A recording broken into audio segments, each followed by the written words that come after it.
Nah, jadi Bapak Ibu kaum muslimin yang berbahagia, diajarkanlah sifat-sifat Allah itu yang benar oleh Abu Hasan Al-Asy'ari untuk menjawab kesalahan dari orang-orang mujassimah atau orang-orang yang serba benda. Nah, apa sifat diajarkan? Yang pertama, wujud. Itu sebetulnya kepada anak MDA pun sudah diajarkan. Wujud, nah, Allah wujud, idam baqa mukhalafatu lil hawadisi, qiyamuhu bi nafsihi, wahdaniyan qudrat iradat ilmu hayat, sama basar kalam qadiran muridan ilman hayyan samian basiran mutakalliman. Untuk menjawab tantangan zaman, ditetapkanlah menjawab bahwa yang betul-betul ada hanyalah Allah, disebut dengan wujud. Sedangkan alam itu dulu dia tidak ada, lalu diciptakan menjadi ada. Sekarang ada, nanti setelah kiamat kembali kepada tidak ada. Jadi yang tetap ada hanya Allah. Sebelum alam ini tercipta, Allah sudah ada. Sekarang alam sedang tercipta, sudah tercipta, Allah itu ada. Kiamat besok semuanya musnah, Allah tetap ada. Itu namanya wujud, murni keberadaannya. Dalam bahasa Inggris disebut dengan pure, murni. Yang disebut dengan actus pure atau purus, artinya ada yang betul-betul ada. Hanyalah Allah Subhanahu wa ta'ala. Yang betul-betul wujud hanya Allah. Tapi tak bisa kita lihat Allah itu dengan mata kita. Kita melihat Allah melalui hasil ciptaannya.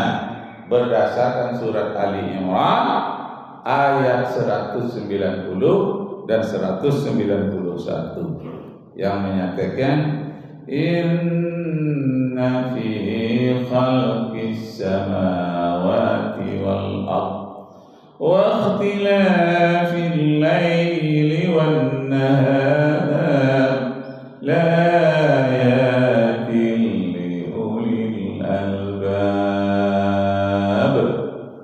alladhina yadhkuruna Allaha qiyaman wa qu'udan wa 'ala junubihim wa yatafakkaruna fi khalqis samawati wal ardh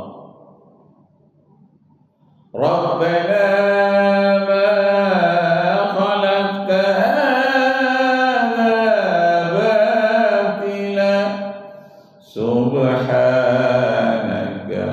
faqina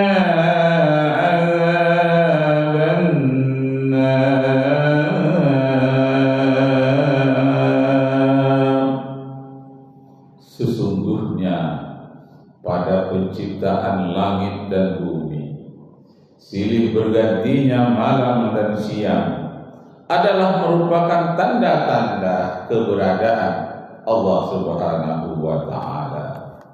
Dan Allah menciptakan langit dan bumi serta isinya, dan silih bergantinya malam dan siang, dan Allah menciptakan segalanya, tidak adalah yang sia-sia. Lalu manusia mengatakan, oh Tuhan kami, tidak ada satu apapun yang sia-sia Engkau ciptakan, maka peliharalah kami dari azab api neraka. Nah, jadi yang diminta hormat, sebelum adanya alam semesta, belum adanya langit dan bumi, belum ada apapun, Allah sendirian. Akhirnya Allah ini mempunyai kehendak. Kehendaknya apa?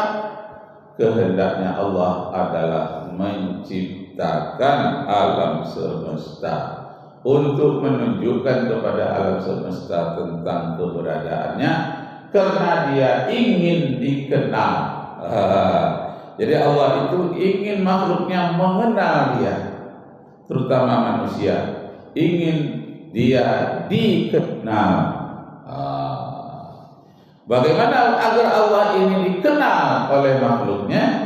Dia menciptakan bermacam-macam makhluk, dan semua makhluk itu bertasbih kepada Allah. Binatang pun sholat dengan caranya sendiri.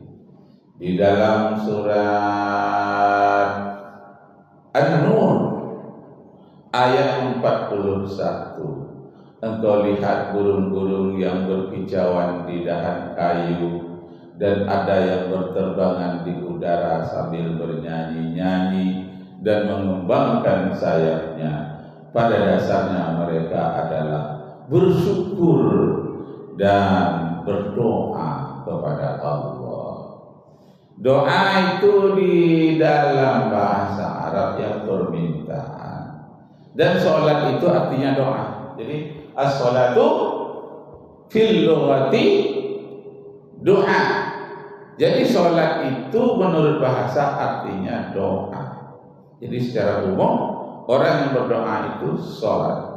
Secara khusus sholat itu adalah suatu perbuatan yang diawali dengan takbir, yang diakhiri dengan salam, diiringi dengan syarat rukun yang telah tertentu. Nah, jadi Bapak Ibu kaum muslimin yang berbahagia, di tengah-tengah manusia yang mempertuhankan benda, yang membuat patung mirip dengan manusia, ada lagi yang membuat patung badannya manusia tapi kepalanya singa, terjadi di Mesir. Ada lagi yang membuat patung Tuhan itu berupa manusia yang gagah perkasa besar, terjadi di Yunani. Mereka buat patung-patung yang indah di zaman Yunani. Kemudian Yunani ini menjajah tanah Arab dan menjajah tanah Palestina sekarang ini. Mereka mengubah ajarannya yang bertuhan kepada patung-patung yang besar, dan mereka mempercayai pula Nabi Isa sebagai Tuhan.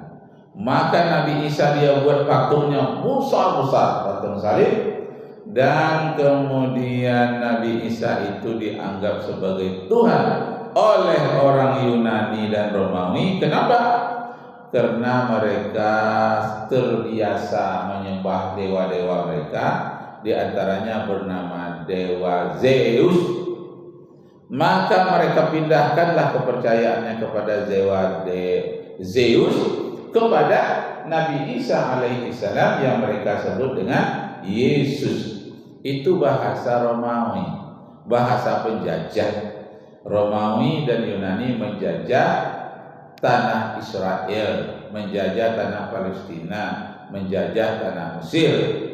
Nah, akibat penjajahannya ini, maka banyaklah tersebarnya agama-agama Nasrani bercampur dengan kepercayaan Zeus, Hercules, dan dewa-dewa yang terdapat di Yunani, bahkan dewa-dewa India. Di antara dewa-dewa India yang namanya sampai ke Eropa, di antaranya namanya Dewa Krishna. Dewa Krishna ini tak punya ayah, tak punya ibu. Jadi karena Nabi Isa tak punya ayah, nah ini dewa kita ini, Tuhan yang menjelma ke bumi menjadi manusia. Karena mereka orang Eropa itu terbiasa dengan legenda kepercayaan ada dewa-dewa turun menjelma sebagai manusia. Jadi Nabi Isa dianggapnya sebagai dewa-dewa yang turun menjelma sebagai manusia, kemudian dia naik lagi ke langit. Begitulah kepercayaan mereka yang serba benda, yang serba tapak, hanya itu yang mereka percaya. Nah, akhirnya mereka membuat patung-patung yang banyak. Maka dijawablah tantangan yang seperti itu oleh oleh Abu Hasan Al-Asy'ari dan Abu Mansur Al-Maturidi.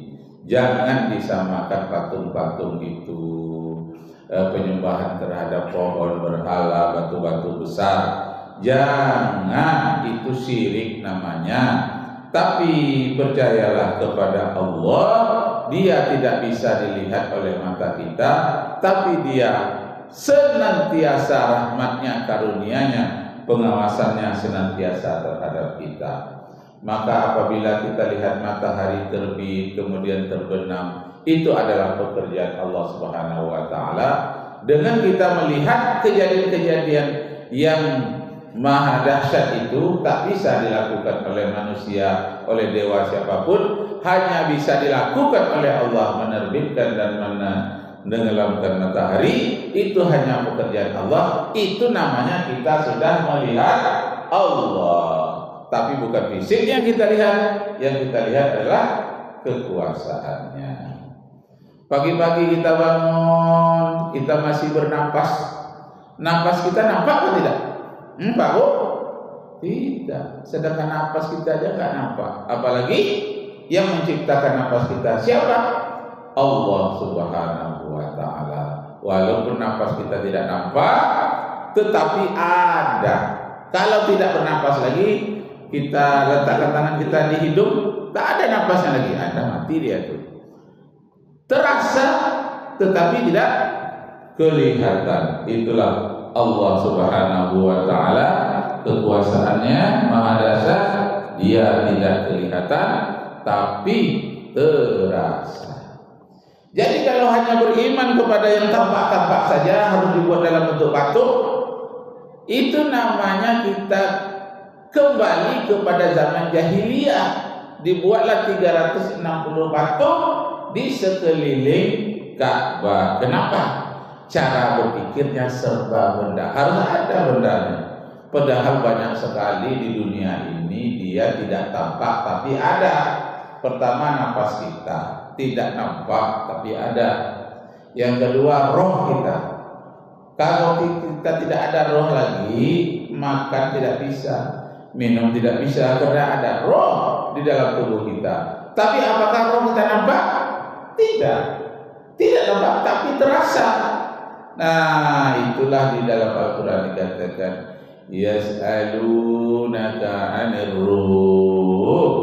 Banyak orang bertanya, kalau begitu roh itu apa? Qulir ruh min amri rabbi. Jawablah kepada orang yang bertanya itu bahwa roh itu rahasia Tuhanku, hanya Tuhanku yang tahu. Kalau manusia, wa ma utitum minal ilmi illa qalila. Manusia hanya diberi ilmu sedikit, sedangkan Allah maha berilmu. Nah, itulah dasarnya. Perlunya dirumuskan di dalam ilmu tauhid. Sifat yang pertama itu adalah wujud. Allah maha ada tapi tidak kelihatan.